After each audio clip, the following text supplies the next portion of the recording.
Anthony, if I can, let me turn to you and ask you to introduce your case to the people in the audience. I have to say that in preparation for this, I thought that I was pretty knowledgeable about the state of the criminal justice system in this country, and I was really amazed by how much I didn't know and how dire some of the circumstances are. You were the beneficiary of the Gideon decision. You had a lawyer at your trial, right? Well, yeah. Okay, yeah. But we know that things didn't turn out as favorably. So I know about your case because I read about it. Right. Could you tell us, and I'd like you to sort of stop at the conviction part, and we'll talk about the exoneration later. Well, first of all, thank you for having me here. Back in 1992, a horrible case had taken place in this little small county, and it was a whole family that was murdered. Crime of this magnitude had never taken place in a small county like this, and they were pretty upset. And they wanted somebody brought to justice. Matter of fact, the mayor come out before an arrest and said that whoever done this shouldn't even have a trial. They should just be hanged. And that's the way they proceeded, you know. About a week later, I was a knock on my door, and it was the police. And they was asking if they could talk to me. And yeah, fine, no problem. And they take me to the police station, and they charged me with capital murder. No pre-investigation, none of that. They just charged me with capital murder. Had you heard about the killing? I had heard about the killing because it was adjacent to my town. Okay. But, you know, I didn't even know the people. So it wasn't something that, it was like a sad situation. But when they arrested me, they took me in, and they read me my rights, and they charged me with capital murder. No investigation whatsoever. And so, okay, I'm innocent. So, I mean, I'm not upset. I want to make sure that whoever did it, they find them. So I'm going to cooperate 110%, right? And I thought that would do it. That's not the case. I'll tell you, that's not the case, because I cooperated 110%. And every time I did that, they said I was lying, or they say other things. But the bottom line is I was okay because I knew that they're going to have to give me an attorney. That's my right. I'm innocent. They're going to have to afford me an attorney, and my attorney will come on, prove the case, I'll go home. That's television. It does not happen in the real world like that, okay? Especially when it comes to the public defender services around this country. Now, I know Carlos does great work, you know, but, I mean, Carlos is like a sore thumb sticking out when it comes to that kind of, you know, because when I got an attorney, and he came on, I mean, he came to me, he's like, man, I'm going to fight for you, I believe in you, blah, blah, blah, and I was happy. But what I didn't know is he hadn't never tried a capital case, you know? Carlos, was your attorney appointed by the court, or was your attorney part of an existing public defender office? My attorney? No, I'm sorry, Anthony. I'm sorry, I said Carlos, but I meant Anthony. Was your attorney appointed by the court? My attorney originally volunteered, okay, and then was appointed by the court. I see, okay. All right, and had very little experience. As a matter of fact, never even tried a capital case. How long was your trial? My trial lasted about 3 weeks. 2.5 of those weeks was brought out. 3 days of testimony. And I was convicted and sentenced to death. Anthony, so you're with us. So obviously something wonderful happened, and so this is now your moment.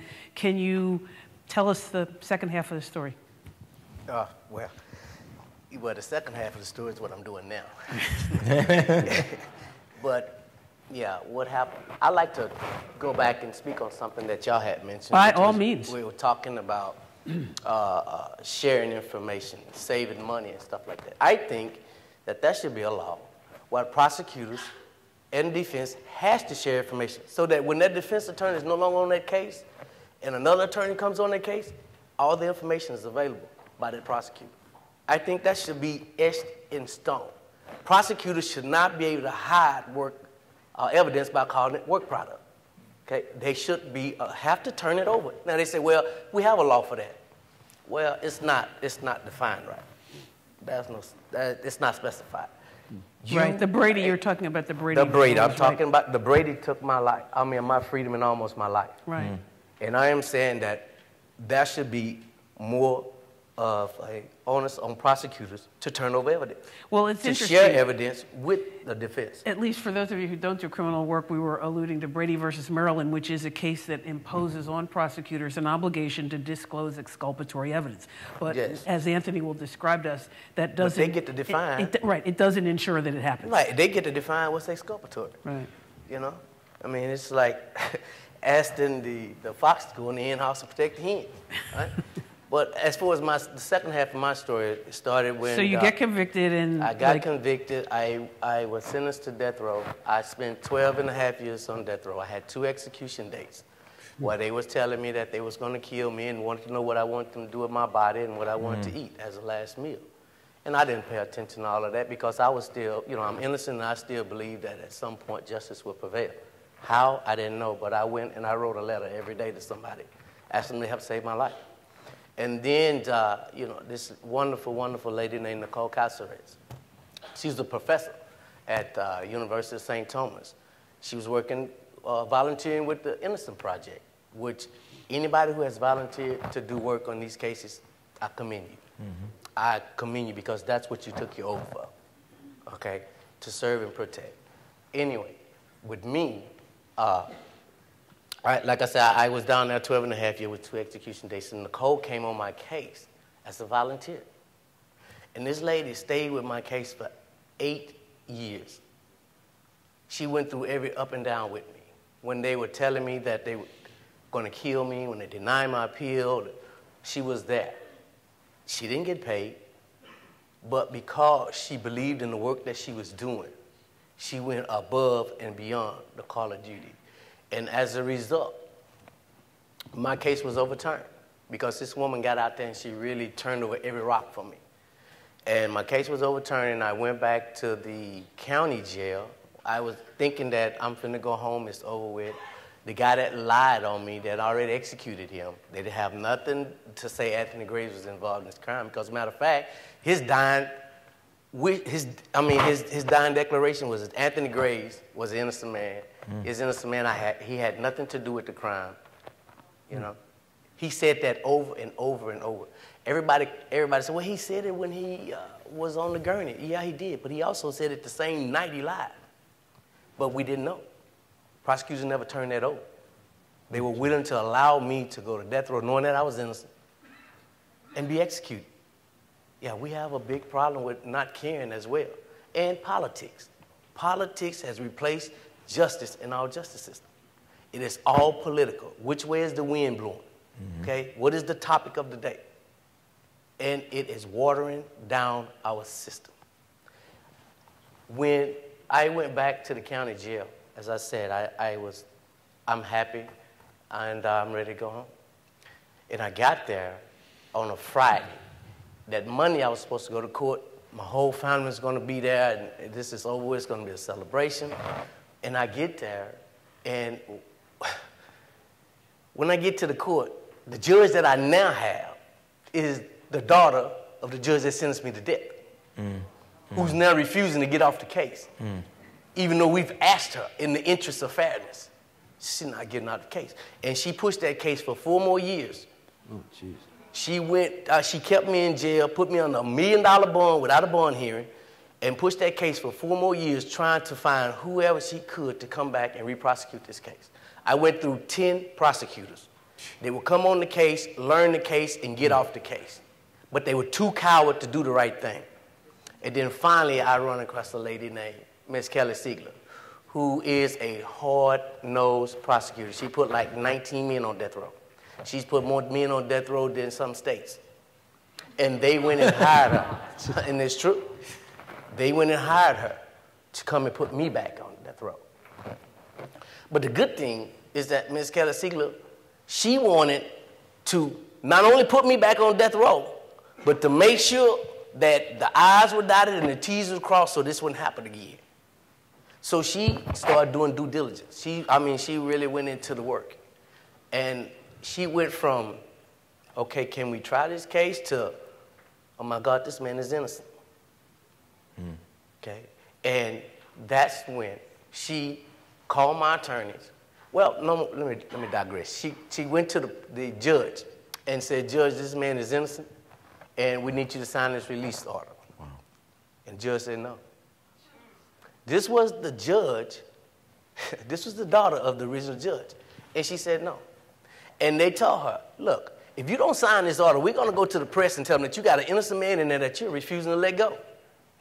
And reluctantly, she signed the order and said, well, let him go out of the jail because I don't want him in my courtroom, right? Because they wanted to schedule a hearing for me and my family to be there, and they apologized to me, and she didn't want that. But that's okay with me, right? So October 27th, 2010, I was sitting in my cell, and I was writing a letter to a journalist, Miss Pamela Koloff, who wrote an extensive article on me in the Texas Monthly Magazine. And I was just writing to her, and I was talking to her about the prosecutor they just hired, Miss Kelly Siegel. And I was saying, oh, she's just going to throw stuff on the wall and try to make something stick, but that's okay. I'm innocent. I'm going to continue to fight. Either they free me or they kill me. I'm not compromising anything. Right? And then the sheriff came to my cell, and he told me, hey, come go with me. And I said, why I'm going? Because I was hungry. I want to eat. He said, just come on, go with me, man. So I put my shirt on, and we're going down the hall. And I noticed we didn't take the right turn, which is where the client and attorney meeting. I kept going straight. And now I'm getting paranoid, because I've always heard these stories that, when they know you're innocent and you've exposed them, they try to make it look like an attempted escape. They kill you, you can't talk, So I'm paranoid. So I'm saying, where you taking me? He said, well, just keep walking up. I said, man, I'm not going nowhere without my lawyer. Okay? I know this now. I know about Gideon now. Okay? So I'm not going nowhere without my lawyer. So finally, he recognized my paranoia, and he opened up the door, and that was my lawyers. And so when I walked in, I'm thinking that they're just going to update me on what's happening because there had been some activity going on in my case. And my attorney, she stood up and she asked me, she said, Anthony, you remember when you told me that God was good? And I'm like, yeah. But in the back of my mind, I'm like, well, what they got to do with it? I'm hungry. I want to eat, And she says, well, God is good, Anthony. Ms. Ziegler just dropped the charges against you. And I was like, this is 18 years, okay?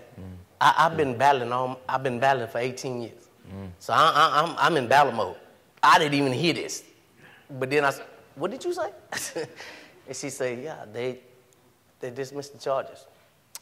And you free to go. And I said, well, what do I do now? Because I was scared. And the reason why I was scared, because I had dreamed that dream for so many nights, only to wake up behind bars again. And I'm thinking that this is just another dream, that I'm going to wake up and I'm going to still be here. Or they just gave me some wrong information. They're just going to take me somewhere to the infirmary and bring me back. So I was afraid to even believe that. And by this time, an officer walked in, and he said, well, Mr. Graves, would you like to get your property out of your cell?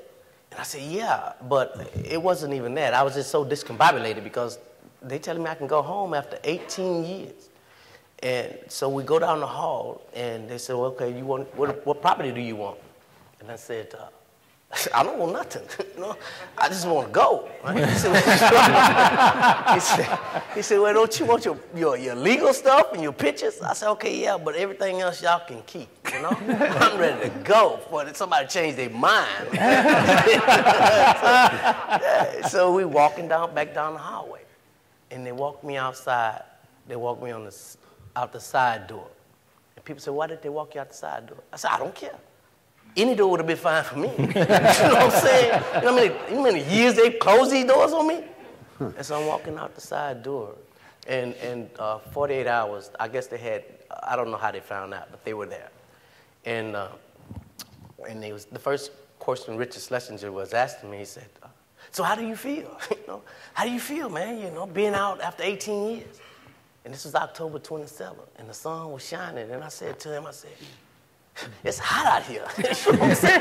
I've been in the building, right? And so he said, well, do your mother know? See, you got to understand, my mother didn't know. First of all, let me just say this. See, when cases like this happen, it has a ripple effect.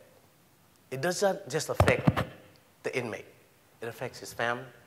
I watched my children grow up without me, that I can never get that back.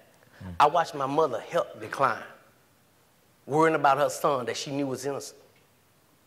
Nobody has said they're sorry to them. My mother and my family was on death row for all those years with me, and nobody apologized to them. So this thing has a ripple effect. But when he asked me, did my mother know? And of course she didn't, because it was just 2 hours prior when they made this decision. So they was like, well, call your mom. And they give me the cell phone, and I said, I don't know how to use no cell phone. You know, because when I went to jail, you had the big cell phone. You plug in, and you talk, and they cross your arm and a leg. Right?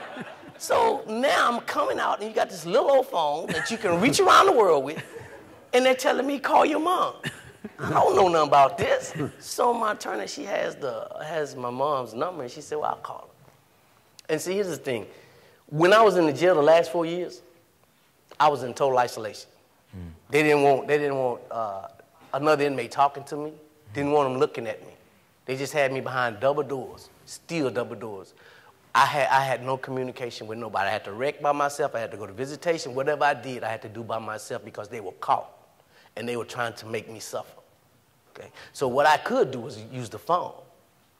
It costs a lot, but I could use the phone, and I would call my mother almost every other day.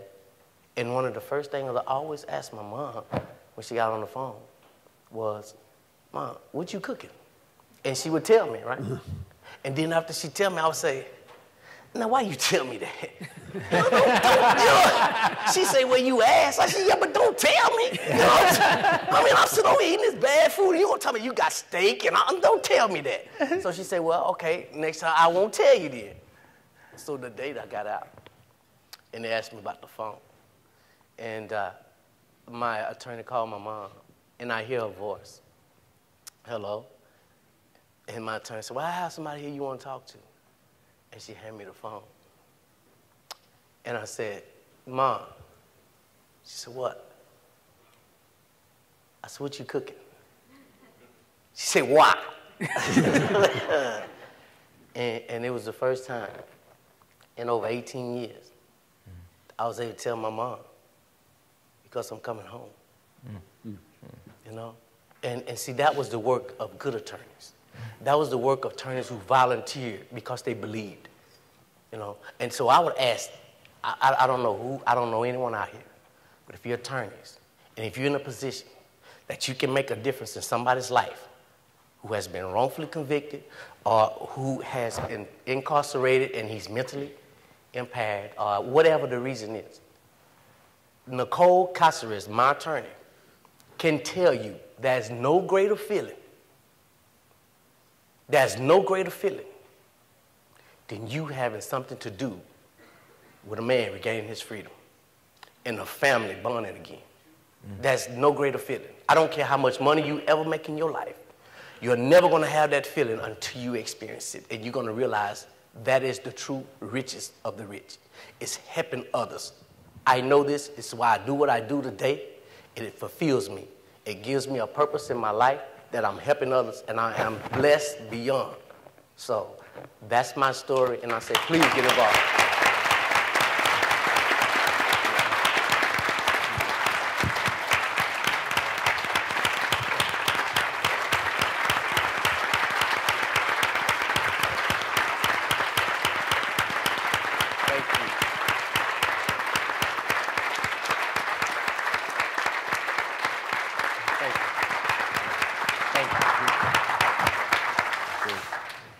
Well, I was going to talk about what we can do, and you have just done that.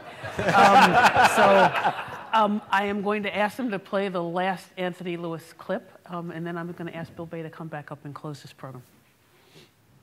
Some of my friends think I'm too much of a romantic about lawyers. And I am. Along with the romance comes obligation. But I don't think it's a tough obligation. I think it's a wonderful obligation. a lawyer who ordinarily would never see the inside of a criminal courtroom, who deals with important matters of constitutional law, of other matters, or most lawyers deal with issues of money. Who gets the money? Who divides up the contract, or how the thing falls? But the chance to actually commit yourself to saving another human being, or to the defense of another human being, I think is a wonderful thing, and the greatest thrill of being a lawyer. And I don't make that up, because I've seen it with actual lawyers who say to me, when they've stepped out of their ordinary lives and take on a case of this kind, and win or lose, it will say, it's the most wonderful thing I've ever done. Bill.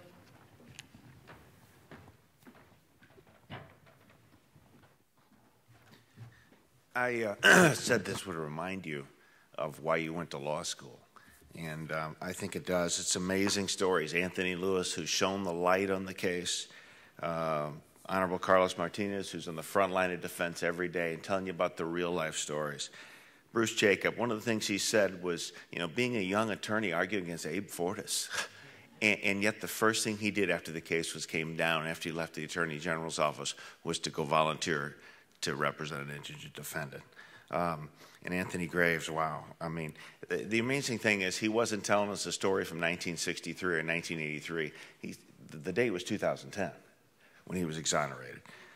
He says, I know about Gideon now, and God is good. He was entirely correct. In the end, the attorneys were good and diligent and did the right thing. I think that's what we need to be about. Thank you, Dean Epps. Thank you, our extraordinary panel. Let's give them a round of applause.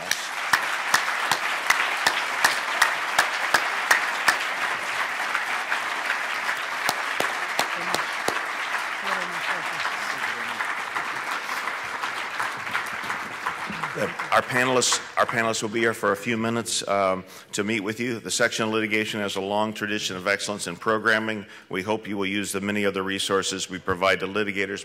And if you are not a member, we urge you to join the 60,000 members who are members of our section. Thank you for participating, and this will end our programming. Thank you.